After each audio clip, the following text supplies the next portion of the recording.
नमस्कार। आज हम एक ऐसी कहानी सुनने जा रहे हैं जो सच में दिल को छू जाती है।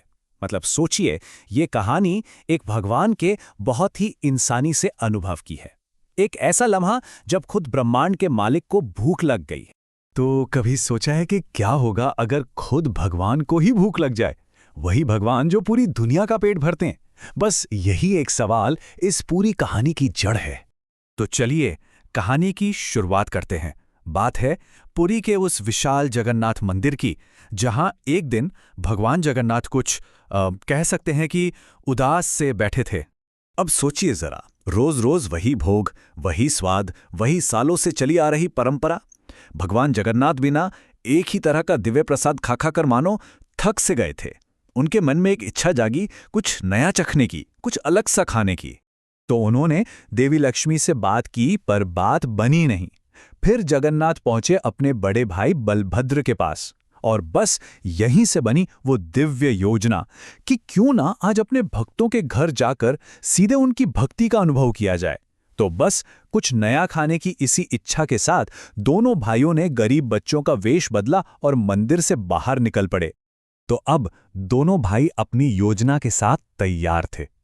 वो अपने दिव्य लोक से निकलकर हम इंसानों की दुनिया में आ गए। देखते हैं कि ये सफर उन्हें कहां ले जाता है। उनका ये सफर पुरी की गलियों से गुजर रहा था, लेकिन ये इतना आसान भी नहीं था। वो एक दरवाजे से दूसरे दरवाजे गए, इस उम्मीद में कि कोई तो उन्हें खाना खिलाएगा, पर हर जगह से उन्हें सिर्फ निराशा ही मिली। हैरानी की बात तो ये थी कि शहर के सबसे बड़े बड़े लोगों ने भी उन्हें निराश कर दिया। एक अमीर व्यापारी ने तो साफ साफ झूठ बोल दिया, और एक जाने माने ब्राह्मण ने, उन्होंने बस मीठा पानी देकर टरका दिया। ऐसा लग रहा था मानो पैसे और रुतबे के बीच में सच्ची सेवा की भावना तो कहीं खो ही गई है। किसी ने भी उनकी भूख मिटाने की जरा भी कोशिश नहीं की। धीरे धीरे रात होने लगी, और वो दोनों भाई, जो असल में तो पूरे ब्रह्मांड के मालिक थे, वो पुरी की गलियों में थके हारे भूखे भटक रहे थे। उनकी थकान और उनकी भूख दोनों ही बढ़ती जा रही थी। दिन भर की निराशा के बाद अब सवाल बस यही था, क्या कोई ऐसा मिलेगा जिसे इन भूखे बच्चों पर तरस आएगा? क्या कोई उन्हें खाना खिलाएगा?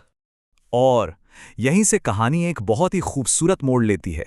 जहां शहर के बड़े बड़े अमीर लोग फेल हो गए, वहां एक साधारण सा भक्त सामने आया, जो अब सब कुछ बदलने वाला था। वहां एक छोटी सी दुकान पर एक गरीब पान वाला बैठा हुआ था। उसका दिन कह सकते हैं बहुत ही खराब गया था। सुबह से एक भी पान नहीं बिका था। उसकी हालत उन अमीर लोगों से बिल्कुल उलट थी जिनसे भगवान अब तक मिले थे। तो जब ये दोनों भूखे बच्चे उसके पास पहुंचे, तो उसने बड़ी ईमानदारी से बताया कि बेटा, मेरे पास तो तुम्हें खिलाने के लिए कुछ भी नहीं है, लेकिन फिर उसने वो चीज़ दी जो उसके पास थी, एक मामूली सा पान।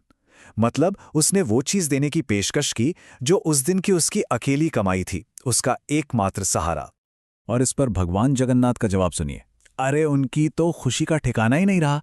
उन्होंने एकदम से कहा, चलेगा नहीं काका, दौड़ेगा। ये सिर्फ हाँ बोलना नहीं था, ये उस निस्वार्थ प्रेम को देखकर भगवान का दिव्य आनंद था।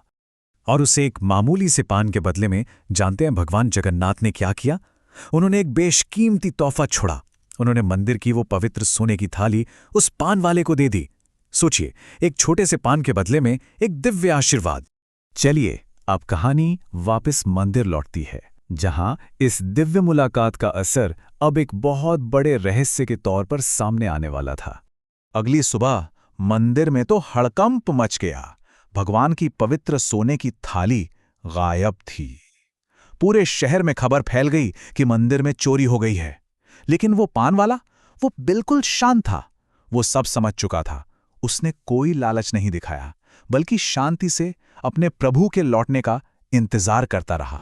और यहीं पर यह कहानी अपने सबसे मजबूत, सबसे शक्तिशाली मोड़ पर पहुंचती है। एक भक्त और उसके भगवान के बीच वो आखिरी मुलाकात।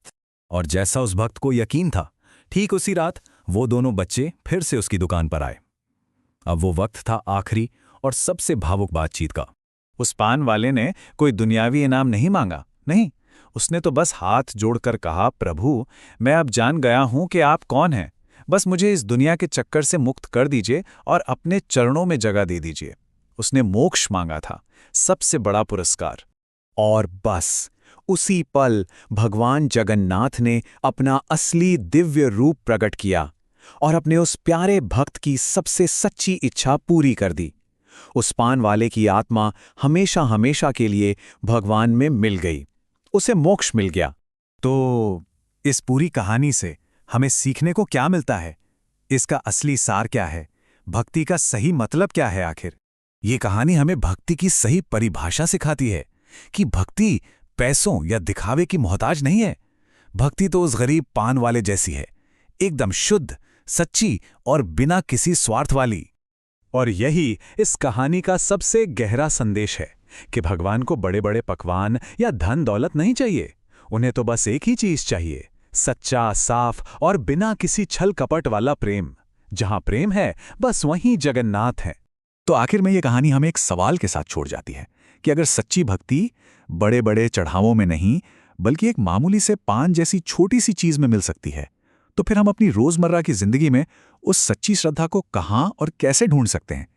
ये सोचने वाली बात है।